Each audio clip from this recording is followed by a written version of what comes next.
Bonjour à tous autour du monde entier. Je suis heureux d'être avec vous.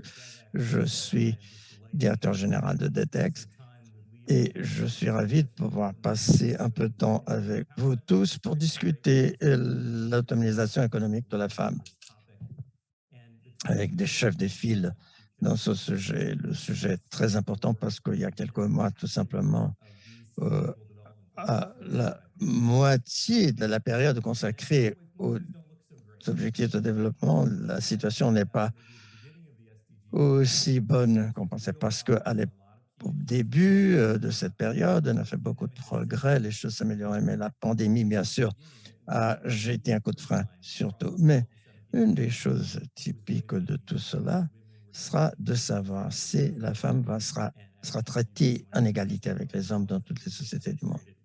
Comme la vidéo montre, nous faisons partie de cet objectif. Et la pandémie nous a clairement montré que si la femme doit choisir entre ce rôle de femme, de s'occuper de l'enfant, de la famille, ou alors travailler, il y a un grand pourcentage encore de femmes qui travaillent dans le milieu informel du travail, avec les mesures anti-pandémie. Donc, ça crée des difficultés. Mais maintenant, nous entrons dans une nouvelle phase. La situation continue la même chose. Et nous réfléchissons, qu'est-ce qu'il faut faire désormais? Voilà, il manque quelques années pour arriver à la fin de la période de 30 ans des objectifs de développement. Et quelle est la situation pour les femmes maintenant? La Banque se consacre à cette question depuis des années. C'est la 8e année que cette étude est conduite sur la femme des affaires et la législation. Il y a 190 pays qui sont analysés pour savoir où se trouve la situation de la femme. Est-ce qu'il y a un certain niveau de qualité pour les femmes dans la structure du pays? Donc voilà, c'est le point principal de notre discussion d'aujourd'hui. Et pour lancer notre discussion, vous allez avoir le plaisir d'entendre une personne qui est le chef de file, secrétaire général pour l'inclusivité et le développement. C'est Sa Majesté la Reine des Pays-Bas. Mesdames et messieurs, il est pour moi un honneur que d'être avec vous aujourd'hui. Les services financiers sont un moyen d'arriver à une fin. Ils fournissent aux personnes les outils nécessaires pour réagir aux chocs économiques et construire un meilleur avenir pour leur famille. Je suis reconnaissante des progrès considérables qui ont été accomplis depuis 2010. Plus de 1,2 milliard de personnes ont gagné accès aux services financiers, donc une chance de pouvoir transformer leur vie. Mais les opportunités ne sont pas réparties de manière égale dans la plupart des pays. Les femmes sont confrontées à un plus grand nombre de barrières que les hommes. Et cette disparité a été aggravée par la pandémie de la COVID-19. À maintes reprises, je vois que l'inclusion financière est insuffisante lorsqu'elle n'est pas soutenue par des politiques qui donnent aux femmes des opportunités économiques égales à celles des hommes. Par exemple, une femme et un homme peuvent-ils accéder aux mêmes emplois? Peut-elle posséder des terres ou signer un contrat? Bien souvent, trop souvent même, la réponse est non. Dans le monde, les femmes ne disposent que de 3/4 des droits juridiques accordés aux hommes. Les femmes, dans 86 pays, ne peuvent pas légalement occuper les mêmes emplois que les hommes. Par conséquent, nous laissons un potentiel économique inexploité. La publication de 2020 sur Women, Business and the Law le dit très clairement. Les obstacles au développement des femmes affectent leur productivité et leurs moyens de subsistance. Ces restrictions touchent près de 2 milliards de femmes de par le monde. L'inégalité n'est pas seulement injuste, elle n'a pas de sens sur le plan commercial.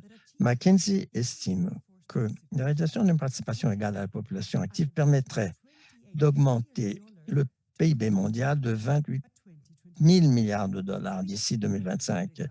Nous avons de nombreux exemples de pays qui ont pris des mesures concrètes dans cette direction. Au Gabon, par exemple, les femmes ont désormais les mêmes droits à la propriété que leurs maris. L'Égypte a rendu illégale toute discrimination fondée sur le sexe de la part des institutions financières et le Pakistan a levé les restrictions imposées aux femmes en matière de travail de nuit. La technologie offre également de nouvelles opportunités qui permettent de surmonter les obstacles traditionnels auxquels sont confrontées les femmes. Les plateformes numériques et les places de marché en ligne peuvent aider les PME détenues par des femmes de se devaient attendre de nouveaux marchés. Mais si la technologie est partie de la solution, elle n'est pas une panacée générale. Nous devons tenir compte de l'importance de fractures numériques entre les sexes. Par exemple, il y a toujours 234 millions de femmes de moins que d'hommes qui ont accès à l'Internet mobile. Une connectivité numérique abordable, l'acquisition d'une culture numérique et des garanties telles que la protection des consommateurs sont donc nécessaires pour que la technologie profite aux femmes. Pour l'avenir, j'invite les responsables politiques à se plonger dans les conclusions de ce riche rapport, identifier les lacunes et donner la priorité à ce programme et accélérer les réformes. Nous devons nous attaquer aux préjugés juridiques à l'encontre des femmes en termes d'accès au crédit, de la signature de contrat, d'enregistrement d'une entreprise. Le secteur privé a également un rôle important à jouer. Il est important d'intégrer davantage les femmes dans les principales chaînes d'approvisionnement, que ce soit en tant que fournisseurs, employés, consommateurs ou entrepreneurs. Cela va favoriser l'inclusion, l'innovation et l'amélioration des bénéfices. Il est important que nous tous nous engagions à suivre le rythme de la réforme et leur mise en œuvre. Félicitations donc à l'équipe de la Banque mondiale pour ce rapport si important. Il est maintenant temps de se mettre au travail, de créer un avenir meilleur pour les femmes du monde entier. Pour les femmes, pour leurs enfants, pour leur communauté et pour toutes nos économies.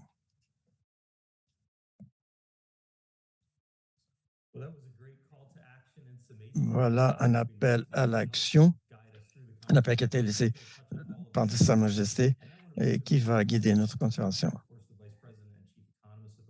J'aimerais appeler l'économiste en chef de la Banque mondiale, Carmen, vous la connaissez tous avec leur département.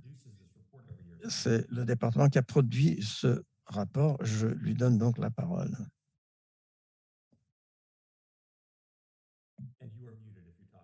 Votre microphone n'est pas connecté, madame.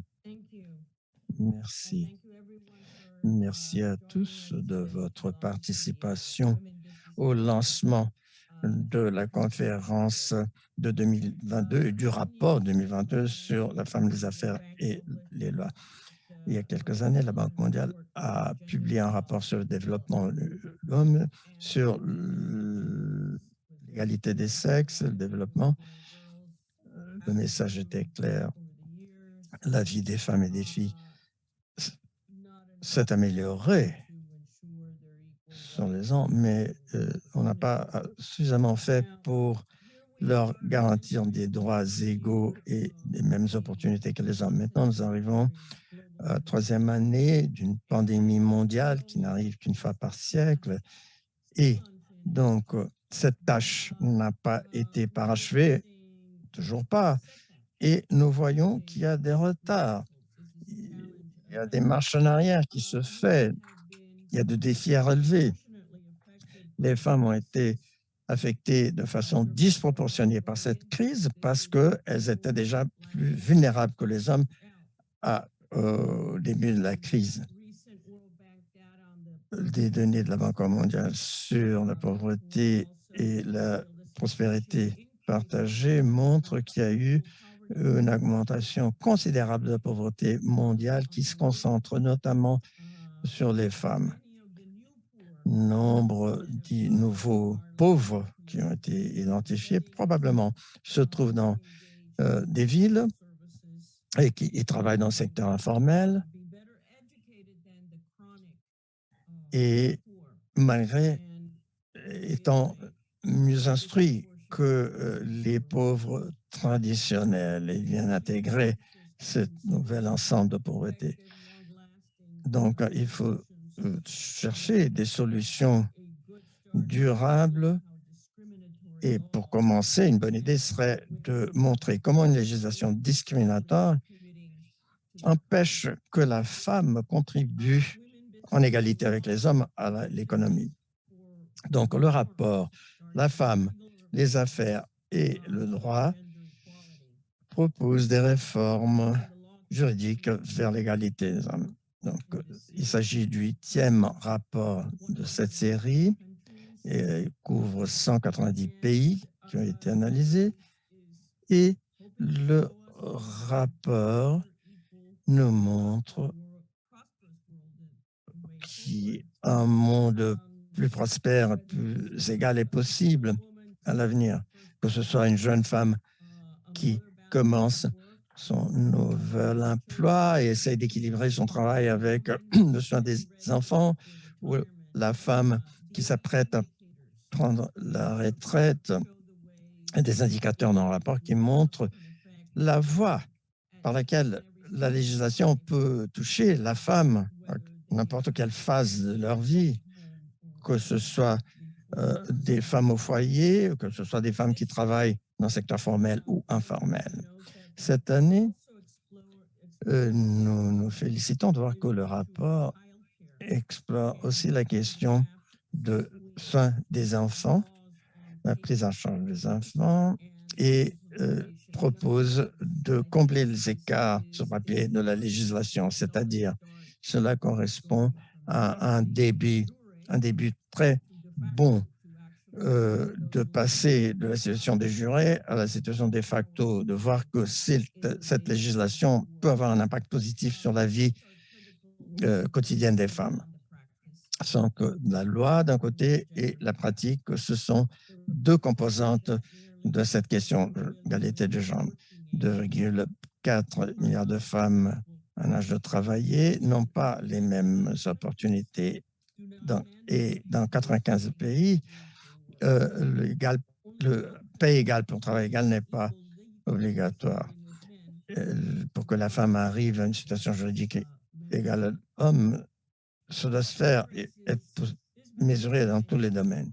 Et quoique un certain progrès a été réalisé, il y a eu des retards, il y a eu des marches en arrière qui s'est produite sur le plan de la pratique. Donc, le rythme de cette réforme doit s'accélérer. L'année dernière, sur chaque 3 pays, introduit des réformes. Ils ont défini comme priorité en matière de moteur de développement économique et ont créé un exemple pour leurs pairs. Il y a de nouveaux textes qui offrent plus d'avantages aux parents qui travaillent et qui améliorent l'égalité du genre sur le lieu de travail. Les régions qui sont les plus en arrière, le Moyen-Orient, l'Afrique du Nord, l'Afrique subsaharienne, ont institué les changements les plus positifs et cela est vraiment très encourageant. Le pays qui a le plus amélioré sur l'indice cette année est le Gabon, avec des réformes intégrales au code civil et la promulgation d'une loi sur l'élimination de la violence contre les femmes. Nous sommes honorés d'avoir avec nous aujourd'hui Madame Damas, la ministre de Justice du Gabon, qui va nous parler davantage de ces changements importants. La dernière fois que j'ai vérifié, nous avions des problèmes de connexion. J'espère que la ministre va nous rejoindre. Et ce sont les pays tels que le Gabon qui vont voir les avantages de prioriser l'égalité. Les femmes, les affaires et le droit montrent les sociétés avec les textes les plus donc égaux donnent aux femmes des salaires plus élevés, des emplois plus intéressants. Cela fait partie de créer une économie d'affaires puissante et d'ouvrir des opportunités pour des postes,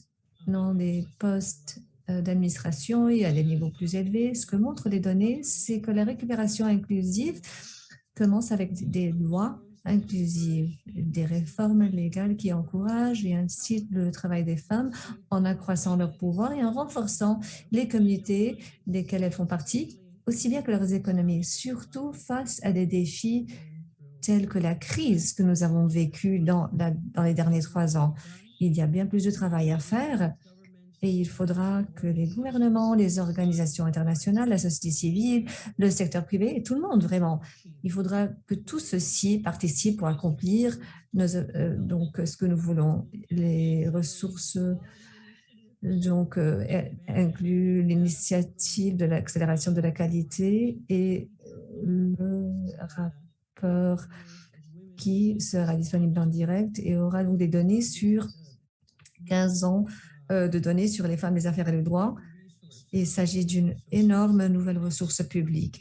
Merci pour être donc venu ici pour parler de cette question. Je vous invite à lire le rapport, à diffuser les constats de ce rapport dans vos cercles. Pour ceux qui peuvent donc mettre en œuvre des réformes, je vous incite à mettre en place des lois qui réforment la situation en faveur de l'égalité des femmes. Nos économies, nos sociétés pourront en bénéficier énormément.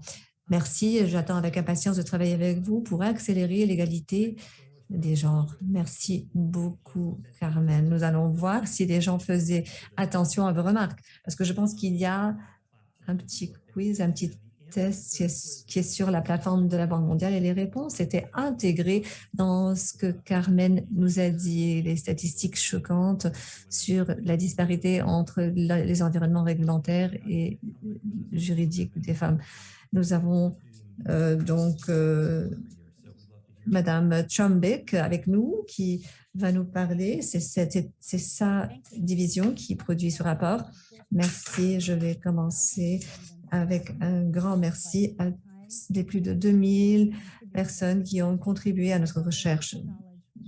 Sans vos connaissances locales, nous ne pourrions pas être ici aujourd'hui pour sensibiliser le monde quant aux effets troublants de l'inégalité. C'est vraiment choquant qu'en 2022, il y ait encore tant de lois discriminatoires qui empêchent les femmes de travailler et de lancer des entreprises. Aujourd'hui, le 1er mars, et c'est traditionnellement donc le moment de célébrer les femmes. Je vais poser une question donc. Combien de femmes autour du monde n'ont pas accès aux opportunités économiques égales? La réponse est choquante. Plus de 2 milliards de femmes. C'est pratiquement toutes les femmes en âge de travailler. Le potentiel économique du monde donc n'est pas bien utilisé quand la moitié de la population n'est pas en mesure de participer. Je veux aussi reconnaître les difficultés incroyables que le monde vit en ce moment. Il y a la guerre, les déplacements de la population, le changement climatique et une pandémie mondiale qui affecte tant de personnes. Une crise n'est jamais neutre du point de vue du genre et les femmes ont été affectées de manière disproportionnée par les réalités de notre monde en constante évolution. Une raison que les femmes sont plus touchées par ces événements, c'est parce qu'elles partent d'un point de départ défavorable. Dans le monde entier, des lois discriminatoires placent les femmes sur un terrain de jeu inégal, menaçant non seulement leur sécurité économique, mais aussi celle de leur communauté et de leur pays. L'égalité des sexes est essentielle, non seulement pour la paix et la sécurité, mais aussi pour atteindre les principaux objectifs de développement et stimuler la croissance économique.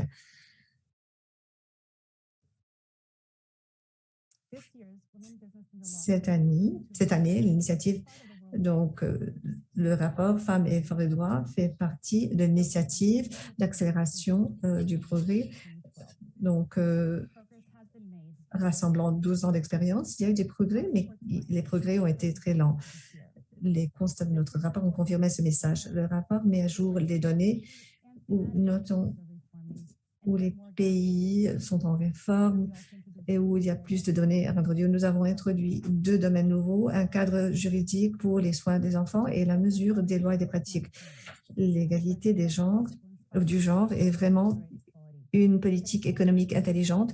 Nous aimerions continuer à accélérer ce progrès pour ne pas être déçus en 10 ans par le progrès. Pendant plus d'une décennie, nous avons cherché à identifier où les lois empêchent les femmes à contribuer à leurs économies en tant qu'employés et propriétaires d'entreprises. Nos données explorent les textes dans 8 domaines et comment ces opportunités de réforme existent dans 190 pays.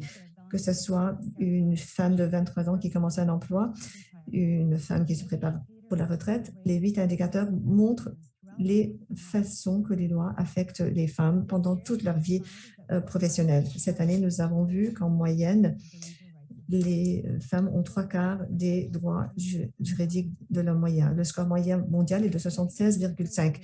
Beaucoup de dispositions discriminatoires existent encore. Dans 95 pays, les femmes ne sont pas assurées de recevoir un salaire égal pour un travail égal. Dans 46 pays, les femmes ne sont pas protégées contre le harcèlement sexuel sur le lieu de travail. 86 pays imposent au moins une restriction légale à l'emploi des femmes. 30 pays n'ont pas de loi protégeant les femmes contre la violence domestique. Et seuls 3 pays prévoient un nombre égal de congés payés pour les mères et les pères. De telles inégalités contribuent à un écart de revenus dans lequel les revenus des femmes au cours de leur vie ne représentent que 2/3 de ceux des hommes. Selon une étude récente de la Banque mondiale, combler cet écart pourrait ajouter 172 000 milliards de dollars des US à l'économie mondiale. Cela équivaut à 2 fois le PIB mondial annuel. Seuls 12 pays dans le monde obtiennent un score de 100, ce qui signifie que les femmes et les hommes sont sur un pied d'égalité juridique dans les domaines mesurés. Cela signifie que 95% des pays, les 178 économies mesurées, ont des écarts à combler entre les hommes et les femmes, avec des opportunités de 2,4 milliards de femmes. Petit à petit, nous faisons des progrès. C'est une période difficile pour tout pays qui veut réformer. Et pourtant, malgré la pandémie, 23 pays de toutes les régions ont adopté 39 réformes pour accroître l'égalité des sexes en 2021. Nombre de ces nouvelles lois concernent les domaines qui en ont le plus besoin et visent à offrir davantage de bénéfices aux parents qui travaillent et à améliorer les conditions des femmes sur le lieu de travail. Les pays reconnaissent le besoin pour le partage des soins des enfants. La plupart des réformes ont également été mises en œuvre par le Moyen-Orient et l'Afrique du Nord et l'Afrique subsaharienne, les régions qui en ont le plus besoin.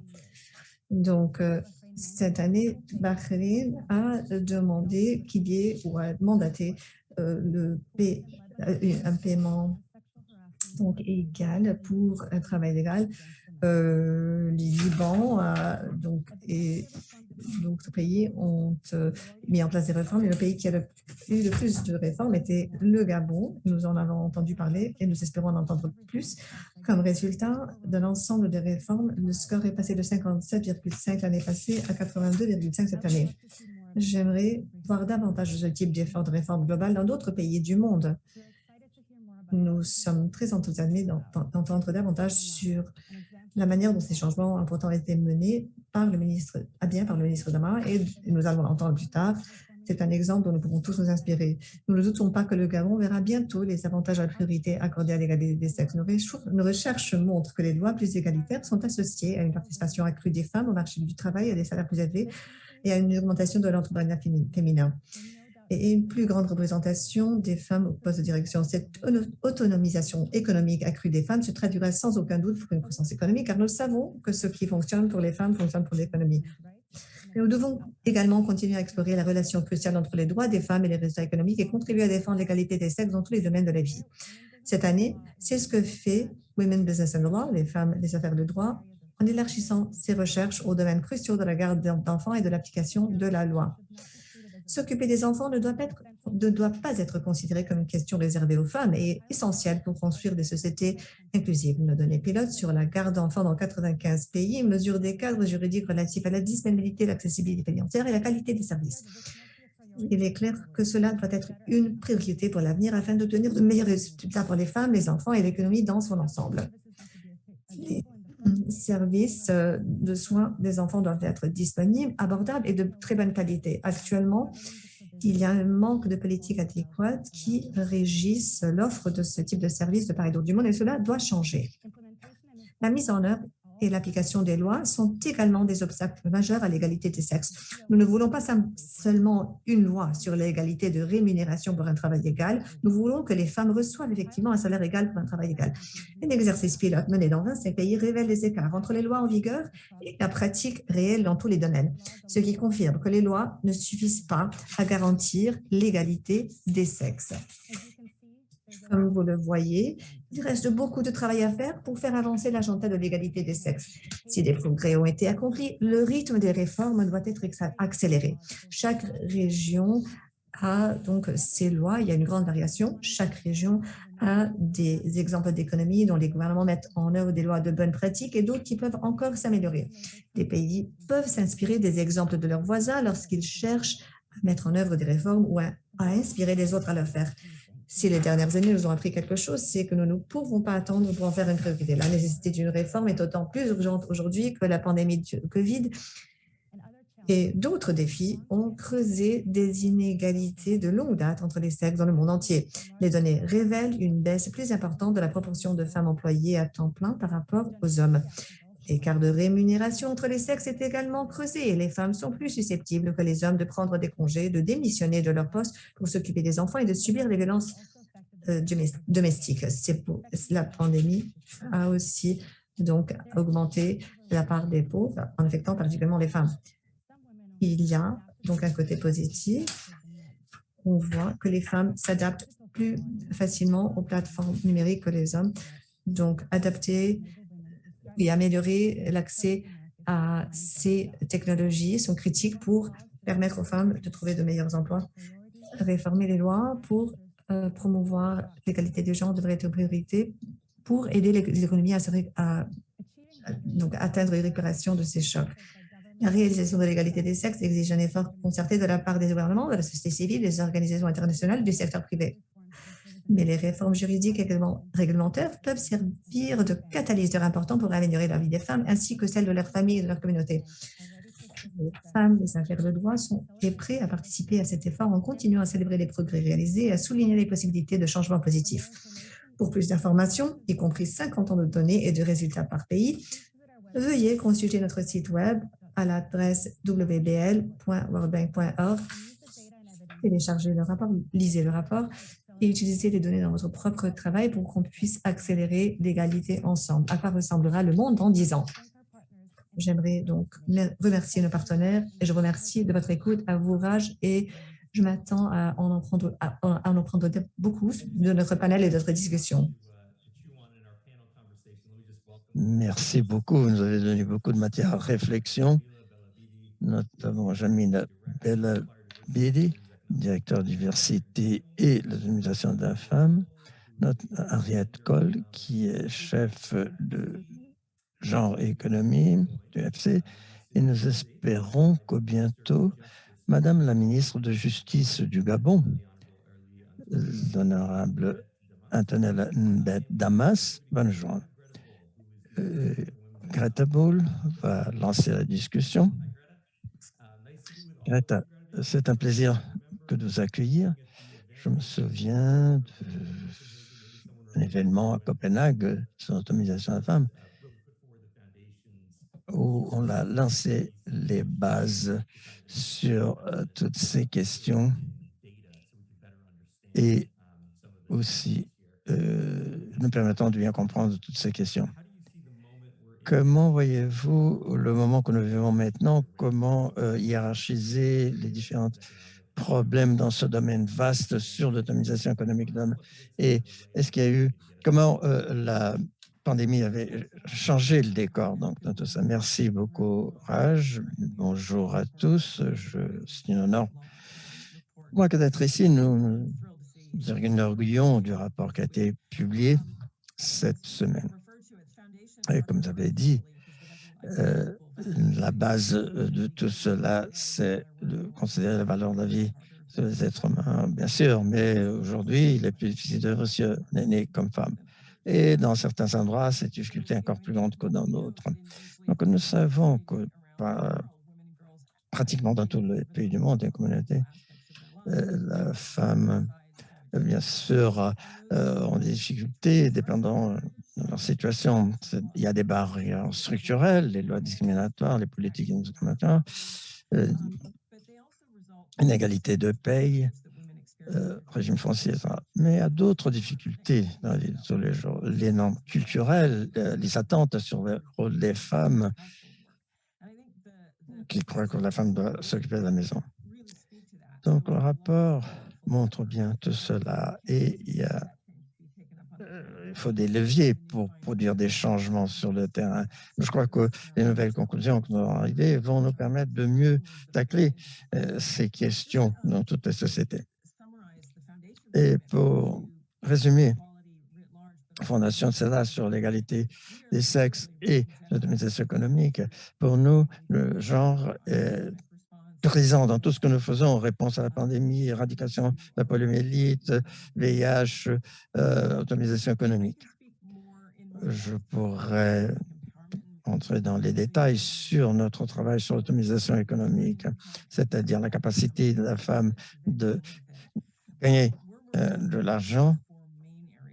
Et nous planchons sur 4 domaines avec données agrégées, comme Melinda a dit il y a quelques années, et d'autres manières de faits probants qui peuvent servir de base pour le changement. Et autre que notre soutien à ce rapport, nous avons d'autres bureaux qui s'occupent de les agrégés. Un autre domaine important, c'est augmenter l'accès de la femme aux ressources, que ce soit financières, les actifs de production et d'autres outils y afférents.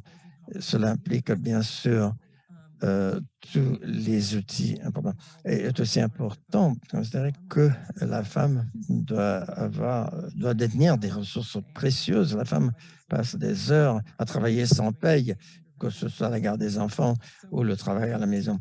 Donc, nous planchons activement pour diminuer la charge du travail sans paye et pour maximiser l'autonomisation de la femme et leur contribution aux croissance économique. Nous avons signé un accord avec la banque afin de faciliter l'accès à la garde des enfants. Autre domaine, c'est l'accès de la femme au marché. Il y a eu des changements. Souvent, la pandémie a accéléré le numérique, bien sûr, mais la femme qui devrait avoir accès aux petites et micro-entreprises, ou que ce soit vendre sur le marché numérique, utiliser des plateformes comme ça, mais améliorer l'accès de la femme aux possibilités d'accéder au marché public, comme en Inde, par exemple, un accès plus grand aux chaînes de valeur. D'autres panélistes vont en parler davantage. Et l'autre domaine auquel nous nous consacrons, c'est que il ne suffit pas de changer la législation, il faut changer la mentalité aussi. Je discutais avec un collègue kenyan qui dit, bon, nous avons changé la législation, la femme maintenant a droit au foncier. Mais bon, cela n'est pas tout, ça ne correspond pas vraiment à la réalité pratique. Donc, il faut combler la lacune entre la mise en œuvre des lois et aussi la mise en œuvre des droits sur le terrain. Donc, il faut bien comprendre le contexte de chacun des pays et autres. Mais il est possible de changer. Cela va dépendre de beaucoup de travail conjoint pour changer les choses sur le terrain. En termes de pandémie, je crois que d'autres sont prononcés à cet égard. La pandémie a atteint les femmes de façon plus dure que l'homme. Il y a beaucoup de travail encore à faire pour récupérer ce revers, le terrain que nous avons perdu, et pour pouvoir capitaliser sur ce qui avait été déjà accompli avant la pandémie. Je vais m'arrêter maintenant. Espérons que les autres panélistes vont approfondir quelques de ces points. Si vous avez des questions, posez les questions sur la boîte chat et nous essayons de lire les questions au fur et à mesure que nous avançons. La garde des enfants, par exemple, a été citée. Pour moi, il s'agit d'un de ces domaines où les barrières structurelles et les barrières culturelles s'imposent. Peut-être que quelqu'un d'autre pourrait approfondir cette question. Comment voyez-vous la garde des enfants se cadrer avec cette autonomisation économique de la femme? Et qu'est-ce qui se fait maintenant dans ce domaine, la garde des enfants? Merci, Raj. Merci à tous qui nous ont rejoints. Donc, j'aimerais féliciter l'équipe qui a produit ce rapport exceptionnel. Et vous avez accompli cela dans une période de temps encore plus courte. Moi, j'ai participé à la première édition du rapport, mais ce qui est important, c'est que les indicateurs qui montrent dans le rapport des points de vue fondamentaux pour traiter des barrières à l'opportunité pour les femmes d'entrer dans le secteur privé en matière de leadership, la force de travail, comme consommateur, membre de la communauté. Le rapport est très utile pour nous lorsque nous défendons l'égalité des sexes dans le secteur privé. Et j'aimerais que ce rapport montre aussi l'importance de la garde des enfants et tout le travail qu'il faut faire dans ce domaine. Le rapport nous montre qu'il faut voir qu'est-ce que le gouvernement offre, la société civile, le secteur privé en matière de garde d'enfants et de services de garde d'enfants. Fournir ces services n'est peut-être pas suffisant. Il faut toute une série de services, de réformes juridiques, comme par exemple le congé parental. Et nous espérons que le congé parental va être une des réformes qui s'est accélérée pendant la pandémie. C'est un des domaines où nous devons accélérer le progrès et réaliser davantage. Vous pouvez vous poser la question, pourquoi ce rôle important pour les banques d'investissement privées?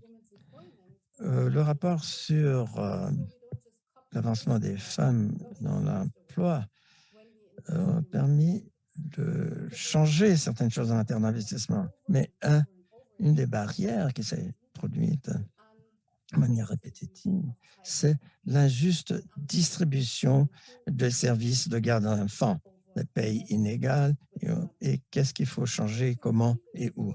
Donc, même avant la pandémie, en 2017, nous avons commencé à travailler avec des entreprises dans le monde entier. Maintenant, il y en a 1000 entreprises. Pour savoir quelle est l'incitation pour que ces femmes investissent dans le garde d'enfants. Nous avons examiner cela au niveau mondial, aussi au niveau des pays, parce que la situation varie énormément de pays à pays. Et nous avons constaté que le dénominateur commun était une question d'amélioration de la productivité, attention des employés, des économies, profusion d'idées et d'innovation. C'était clair pour nous que le secteur privé a un intérêt important à aider les parents qui travaillent dans la compagnie en matière de garde d'enfants. La deuxième phase, nous sommes réunis avec une trentaine d'organisations du monde entier, avec des experts qui comprennent non seulement le pourquoi, mais le comment. Comment est-ce que les entreprises peuvent se lancer dans ces initiatives de garde d'enfants? Ce ne fait pas partie de leur plan, bien sûr, commercial. Offrir le bon garde d'enfants qui peut leur servir. Il y a des entreprises qui ne sont pas convaincues encore du point de vue commercial. Mais dans le rapport en question aujourd'hui, nous avons examiné dans quel marché il est obligatoire pour le secteur privé d'offrir ces services. Cela existe dans 26 pays et donc il y a toute une série de réglementations relatives, par exemple, au nombre d'employés, le nombre de femmes employées. Donc, s'il y a un certain seuil, il faut ouvrir ce service de garde d'enfants.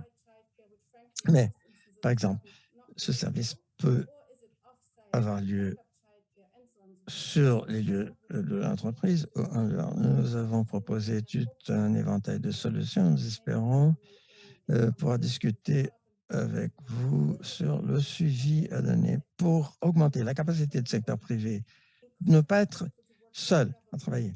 Il doit travailler avec les États qui peuvent aider, en s'occupant d'une partie du coût financier, mais lançant des PPP dans ce sens.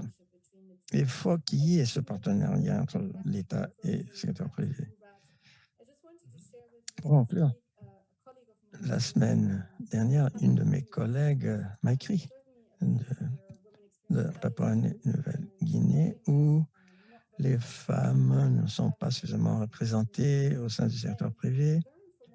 Et nous avons appris d'un de nos clients que pour faire avancer le recrutement des femmes, la promotion des femmes, nous avons bien sûr fait une analyse avec eux.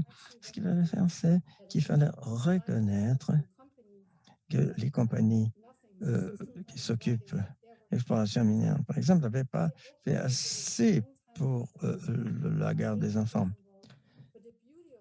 Et ce qui est important, c'est que l'avantage n'était tout simplement pour les employés. Nous devons nous assurer que nous pensons à des solutions qui impliquent la communauté, qui impliquent ceux qui sont le travail informel, formel, pour éviter de créer des services de garde d'enfants de première classe, deuxième classe, etc. Donc, il y a beaucoup de pain sur la planche. S'occuper aussi de la santé mentale et des ailleurs. Et pour continuer cette part dernière avec vous. Excellent exemple, ça me fait penser à cette économie des soins, par exemple. Se penser à l'échelle, par exemple, un mandat du gouvernement, soutien financier, donc tout cela, peut-être que les avantages commerciaux par eux-mêmes ne sont pas tout, mais il y a d'autres composantes qui peuvent être. Donc, nous pouvons ajouter tout cela à la discussion. Vous pensez de façon très générale, importante sur tout cela, enfin, pour recevoir les commandes, produire, mais comment vous assurez la diversité au sein de votre chaîne d'approvisionnement? Comment vous examinez ce portefeuille sous votre responsabilité? Bon, tout d'abord, merci beaucoup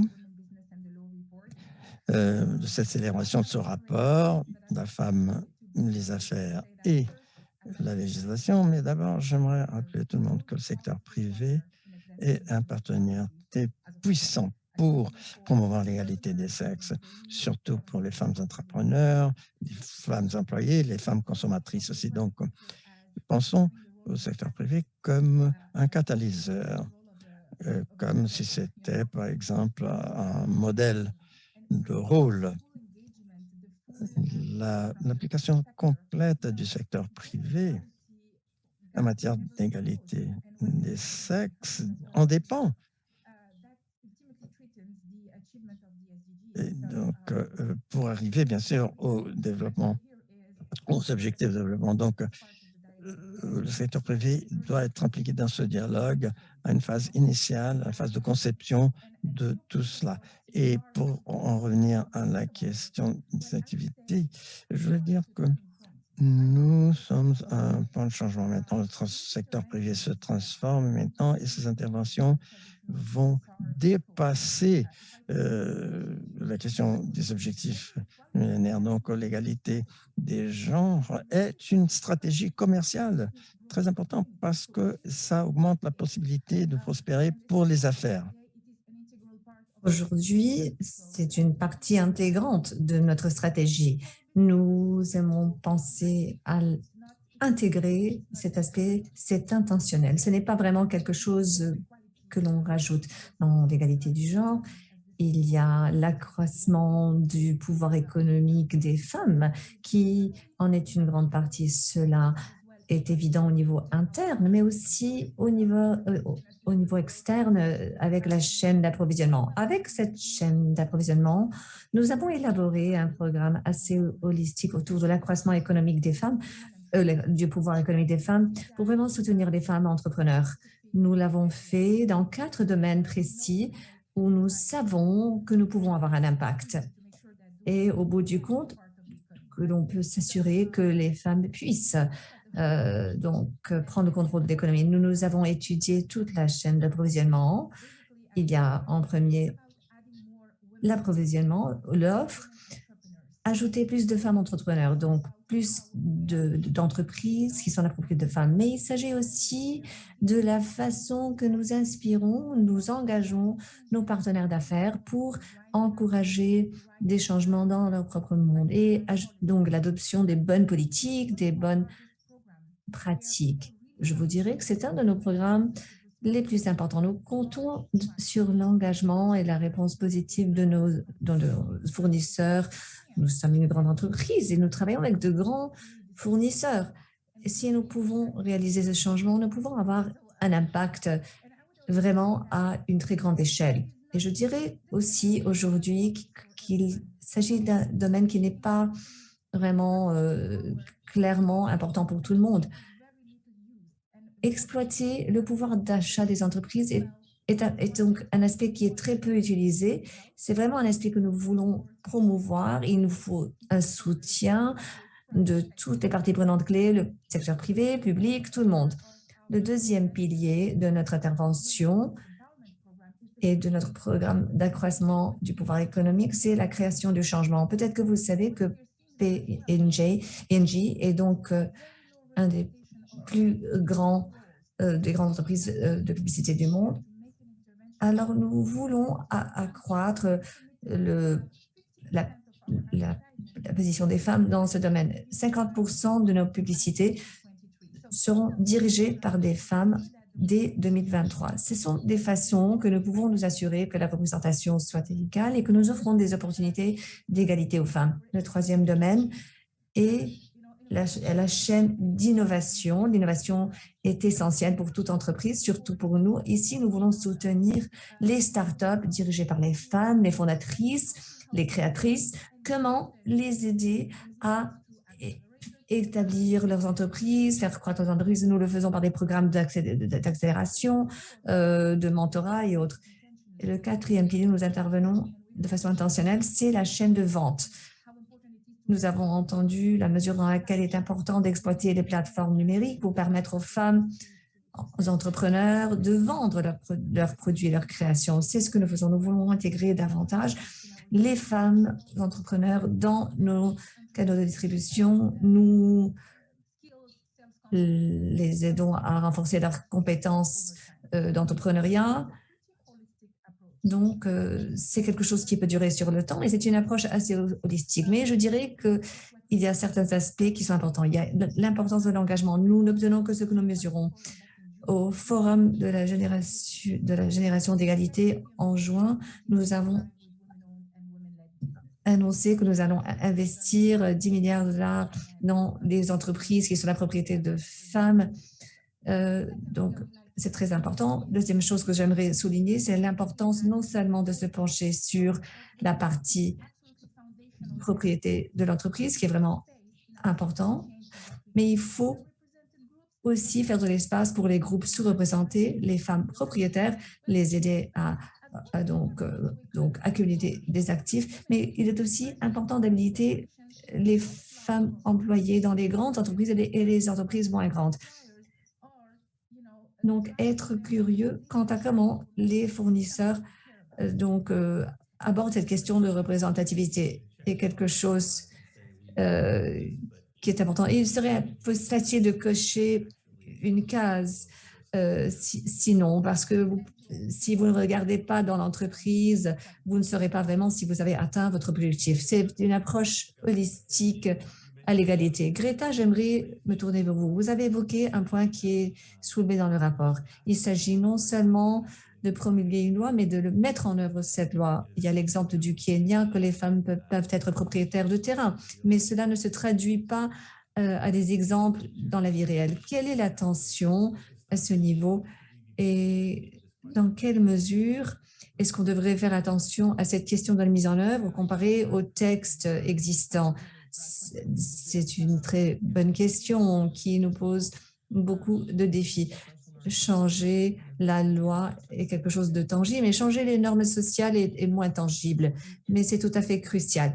Et dans le monde du développement, nous voyons cela tout le temps. Nous pensons que quelque chose va marcher, mais il y a soudainement une barrière qui, est les barrières et les normes sociales.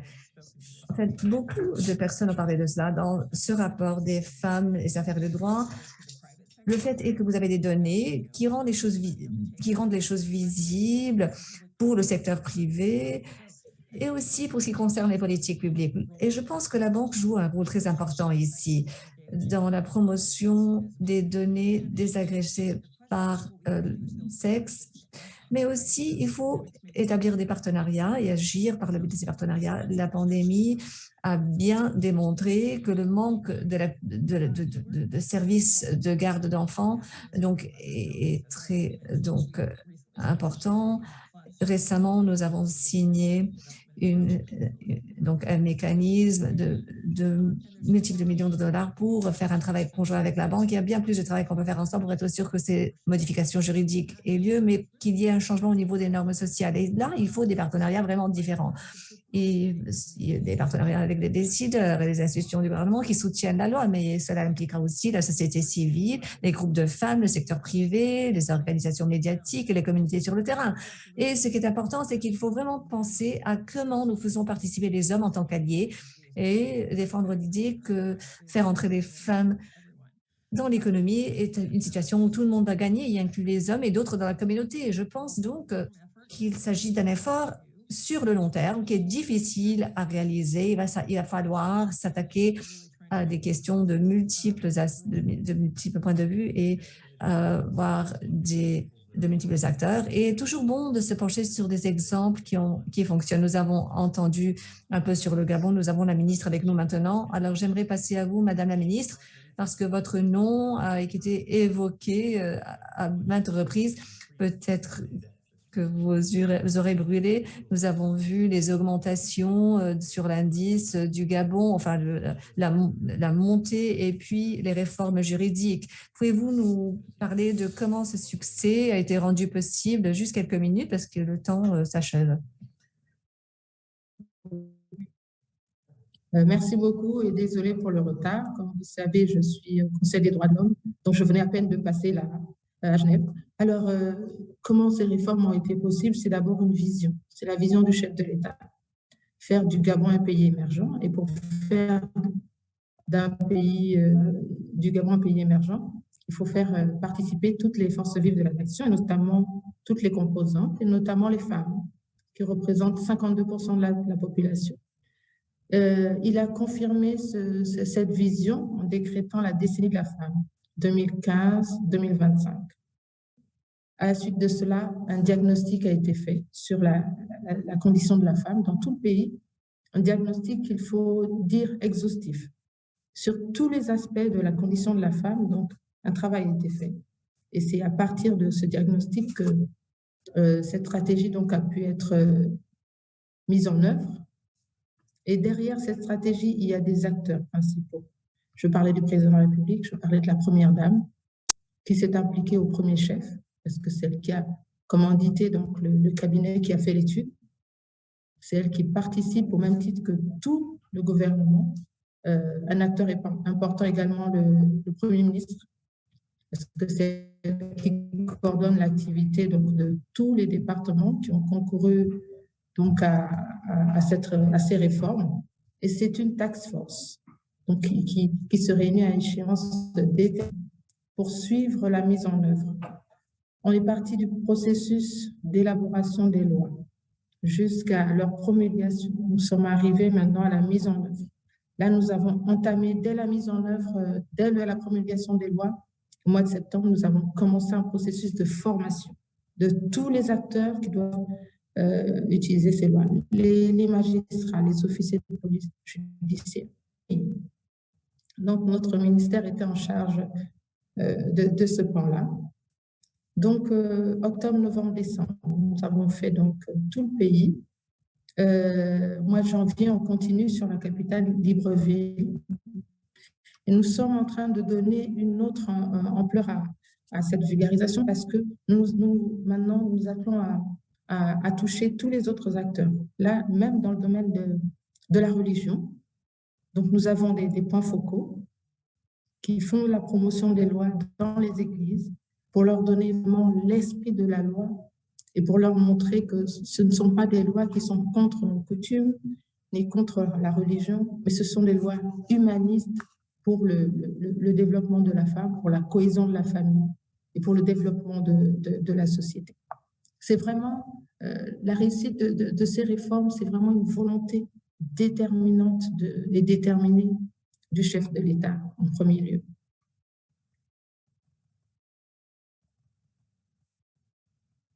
Vous m'entendez? Thank you. I hope I'm not cutting you off. I don't think I am, Minister. Merci. J'espère que je ne vous interromps pas parce que le temps se fait court, mais c'est très bon d'entendre de bonnes nouvelles quand nous sommes confrontés à de grands défis dans ce domaine. C'est très intéressant où vous avez fait entrer à la fois l'aspect juridique et la tentative de changer les normes sociales, y inclus le travail avec les leaders religieux, parce que nous avons parlé dans notre courte session l'ampleur de ces défis. Maintenant que nous avons très peu de temps, je vais demander aux autres panélistes s'ils ont un commentaire bref à faire avant de quitter. Y a-t-il un message court que vous aimeriez partager avec le public dans les 30 secondes qui nous restent? Je vais commencer avec vous, Henrietta, puis nous allons revenir vers la ministre pour ses dernières réflexions avant la clôture. Merci beaucoup. Le message que j'aimerais communiquer, c'est que nous avons que tout le monde se penche sur ces questions de la garde des enfants et élargir cela à la santé mentale et donc aux soins et à la prise en charge des personnes du troisième âge. Il faut vraiment que ces questions soient prises en compte. Donc, ce sont des aspects qui affectent toutes les parties de la société. Ma seule requête, c'est que nous travaillions ensemble sur la recherche de sources qui soient sensibles aux gens, toutes les parties prenantes. Il y a tant à apprendre ensemble, il y a beaucoup de barrières. Donc, comment œuvrer ensemble, main dans la main, pour produire un changement plus rapide et à la bonne échelle? J'aime beaucoup ce que vous avez dit quant au potentiel qui n'a pas été vraiment atteint par d'autres, enfin, ces chaînes d'approvisionnement. Greta, vers vous. Je dirais garder cette question sur l'ordre du jour. Il y a un risque quand le prochain grand défi du développement arrivera, disons le changement climatique, que l'on laisse pour compte la question du genre soit oubliée. Mais les femmes sont vraiment au centre du succès du monde. Chez Gates Foundation, nous travaillons donc sur tous ces aspects, tous les problèmes qui affectent notre monde, mais il faut garder l'agenda des femmes au centre parce qu'elles sont vraiment cruciales pour l'atteinte des ODD et en général pour le progrès de notre monde. C'est une question qui est plutôt transversale et c'est peut-être plus difficile à communiquer, mais la garde des enfants, les soins des enfants, la prise en charge des enfants est vraiment un aspect qui a de la signification pour tout le monde. Finalement, Madame la Ministre, une dernière réflexion de vous avant de passer au dernier intervenant.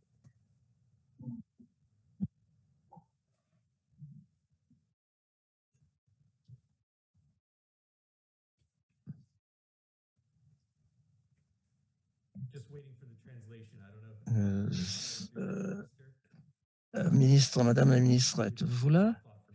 Vos réflexions finales, Madame la Ministre, s'il vous plaît.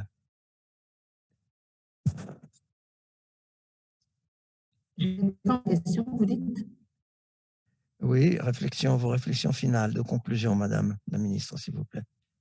Bon, il faut dire que je n'ai pas suivi tout le débat, mais ma réflexion finale concernant les réformes au Gabon, ma réflexion est celle de dire que il faut des hommes et des femmes courageux, parce que les hommes aussi sont dans le processus de mise en œuvre de ces lois.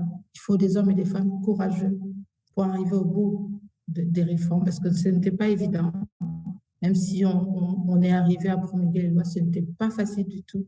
Mais il a fallu un leadership du président de la République, de la Première Dame, du Premier ministre, pour que tous ensemble, nous puissions y arriver. Et beaucoup de femmes dans notre pays, aujourd'hui, on change parce qu'elles se sentent protégées, parce qu'elles sentent qu'elles peuvent s'épanouir pleinement, parce qu'elles peuvent gagner en autonomie et parce qu'elles peuvent participer pleinement à la vie active de notre pays et à l'évolution de notre pays. C'était mon mot de fin.